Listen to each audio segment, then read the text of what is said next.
Wabarakatuh. I am Ayla. I am from grade 6. I am here to discuss about the plant organ system.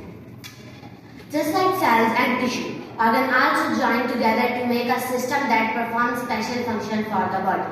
Both animal and plant have certain systems that carry out special tasks for them. Let me explain them. In plant, there are two major organ systems that work in allies to keep plant alive. Root system and shoot system. Root system. The roots hair and roots branches make the root system of the plant. It performs these functions. Roots are basically subtract under the soil and absorb water and mineral for the plant. Shoot system.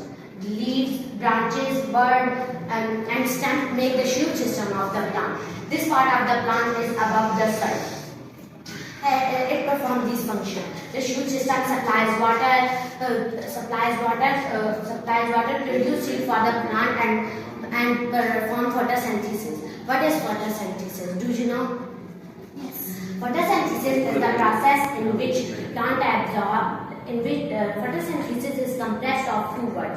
Photo mean making, photo mean light, and synthesis mean making. So photosynthesis is the process in which plants make their own food in the presence of sunlight.